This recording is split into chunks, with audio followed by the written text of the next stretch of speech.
everybody, and welcome to another edition of A Chapter a Day Keeps the Doctor Away. My name is Alan, otherwise known as Hisui, and I'm from ReverseThieves.com as well as the Speakeasy Podcast. And this time we are looking at the 7 Deadly Sins, Chapter 64, Strategy to Invade the Kingdom. And we start off with the Holy Knights kind of strategizing on how to take on the Sins. They're a little surprised that the Sins aren't attacking at full force, but, thank goodness for small miracles, I suppose. And they're like, alright, what are we gonna do? And as they're strategizing around, we see once again Hauser definitely has a thing for Diane now. And he's like, well, if Diane was there, they'd definitely mention her, because she is not easy to miss. So, conflict of interest not apparent. And so apparently Halbrand knew about Grouther rejoining the group, but everybody else was in the dark about that. And they, Halbrand at least says that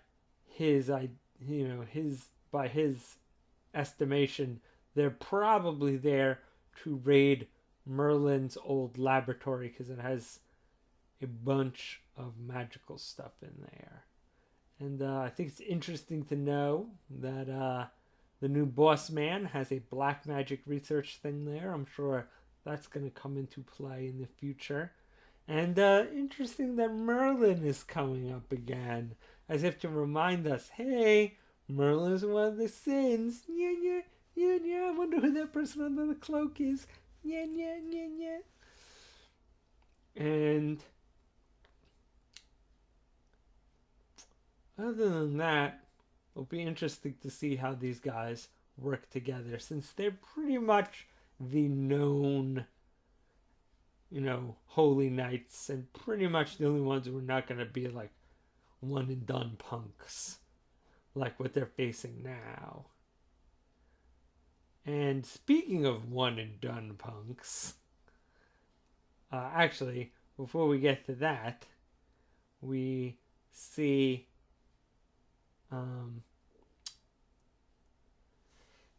Diane and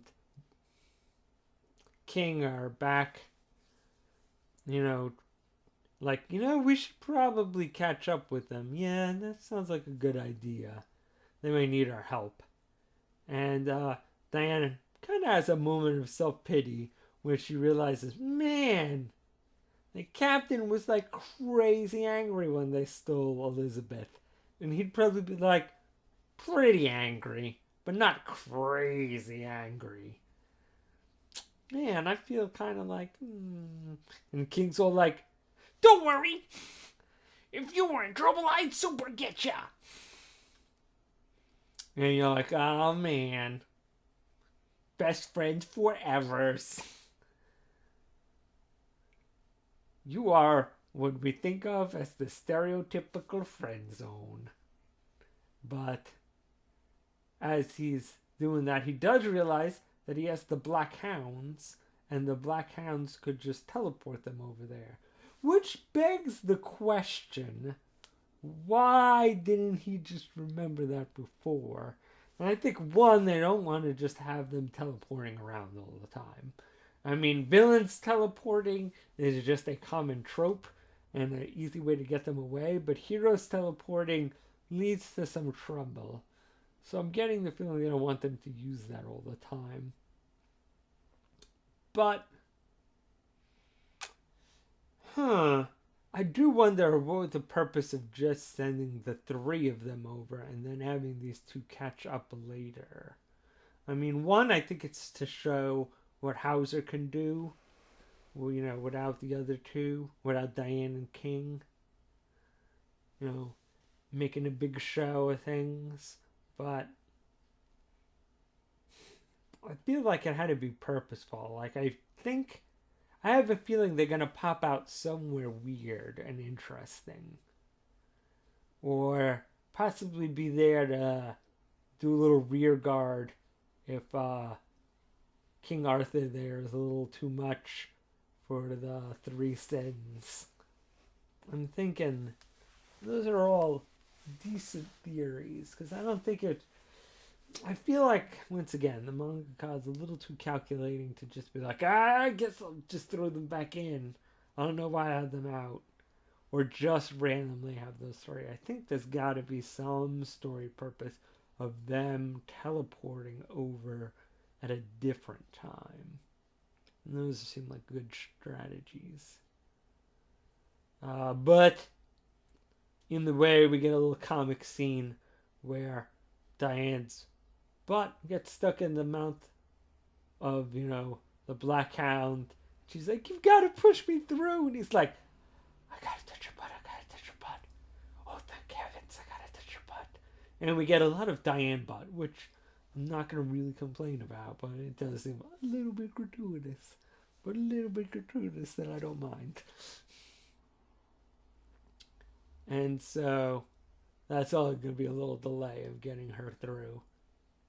But then we see them basically playing Dynasty Warriors. As now the Holy Knights realize if they go out full out with their powers, Meliodas is just going to use his counter on them and basically reflect it back at them. So, and they're all too, wimpy level to have their powers get around that. So, they're like, all attack with your weapons!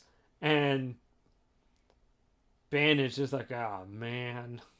You guys weren't really a super duper challenge when you were using your powers. Now that you're all just melee, I mean, come on, guys. Just go home. And so Grouser's like, look, man, people don't got time for this. I'm just gonna use my holy weapon and my sacred weapon and get rid of these suckers. And they're all like, man, where is he keeping that thing? As is the classic, adventure game. Where do I keep all those inventory items? But we see that he has twin bows as his holy item, and it basically lets him use his powers at a distance and basically spam them among a large number of people. And so he basically rewrites all the holy knights on the field and makes their memories that they're cool bros or hot girls or hot guys or just whatever they need to be totally friends with them. And so the guys rush up and they're like, oh man, it's you guys, you're the best. Oh man, let's escort you into the castle. High fives. And they're both like, never use this freaking power on us. Who even think? Oh, and Brother's like, affirmative. And so we've basically cleared the field. We've used our super and Dynasty Warriors and gotten the gate clear so we can fight the big boss characters. And so the chapter ends with pretty much just, hey, look, King Arthur, she's still there, still going to meet them. And so it'll be interesting to see that clash. Just by the next chapter's title, it's pretty clear that King Arthur is finally going to catch up to these guys, and we'll get to see what King Arthur can do. See how hostile he's going to be. Definitely going to at least fight them a little.